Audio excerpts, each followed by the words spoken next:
let's hear about a difficult decision many of you have probably had to make or will have to at some point.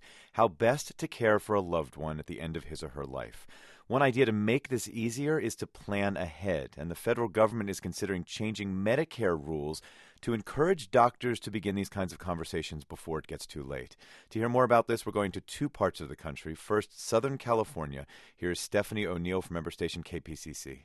Remember so-called death panels? When Congress was considering the Affordable Care Act back in 2009, one version included a provision that allowed Medicare to pay doctors for end-of-life conversations with patients.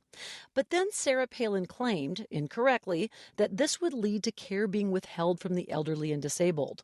These claims distressed Dr. Pamela Close, a palliative care specialist in Los Angeles. It did terrible damage to the concept of having this conversation.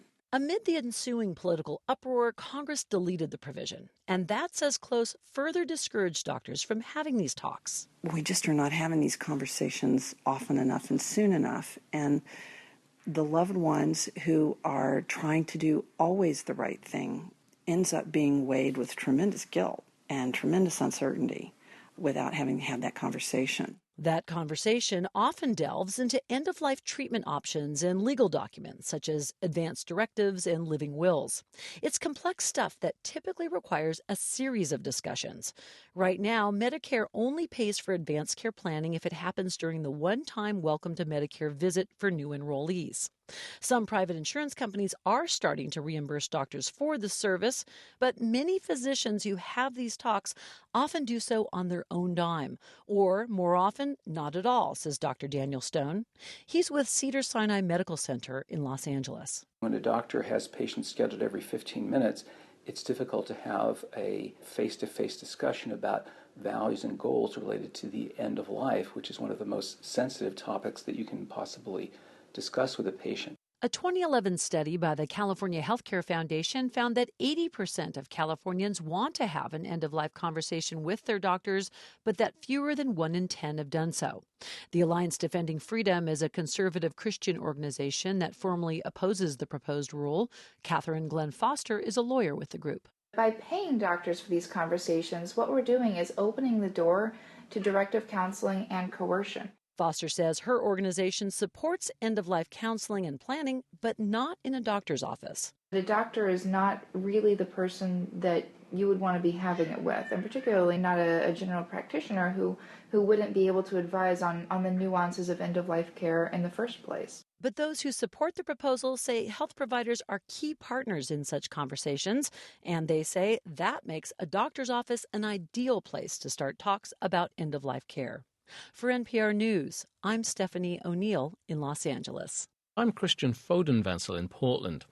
Here in Oregon, doctors have been squeezing in end-of-life discussions during regular medical appointments for decades. Over the last 5 years, 250,000 Oregonians registered their wishes with a state registry. They use what's known as a POLST form, or Physician Orders for Life-Sustaining Treatment, and a version's been adopted by states like New York and West Virginia. Retired Portland social worker Ann Farwell has one. I had surgery and had a prognosis of 4 to 6 months to live. She had a brain tumor and she filled in a POLST form. The form dates back to the 1990s, when healthcare workers all over the state recognized that the wishes of patients weren't being consistently followed. The healthcare establishment worked with the state and ethicists to prioritize end-of-life talks, and they created the POLST form. Farwell talked to her doctor and filled one out to make sure her last hours are as comfortable as possible. I wouldn't want to be on tube feeding. I wouldn't want to be resuscitated or to have mechanical ventilation, because the way I see it, that would probably prolong my dying rather than give me quality of life. Medicare doesn't allow doctors to bill for these kinds of conversations, but patients want them. Dr. Susan Toll with the Center for Ethics in Healthcare says squeezing them into regular appointments isn't the most effective way to have such a delicate discussion. It also makes it hard for family members to be there. So she's all for the proposed change. What it does is it gives this really important conversation dignity and standing. Portland Democrat Earl Blumenauer has introduced this legislation every session since 2009.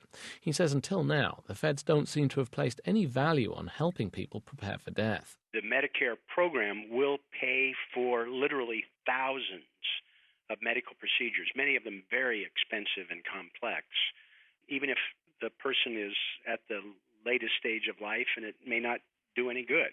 From a purely financial point of view, the change could save money, but Blumenauer says that's not what's driving him. I don't care what people decide. If they want to die in an ICU with tubes up their nose, that's their choice. What we want is that people know what their choices are. Retired social worker Ann Farwell remembers her sister dying from cancer and says she didn't give any indication how she wanted to pass away. She never talked about death or dying, never talked about what she wanted at the end. And so that was very, very difficult for me to try to plan and give her care. Farwell wants her sons to be in a better position when it comes to her wishes. The federal government's now accepting public comment on this idea. It's expected to make a decision in November. For NPR News, I'm Kristian Foden-Vencil in Portland.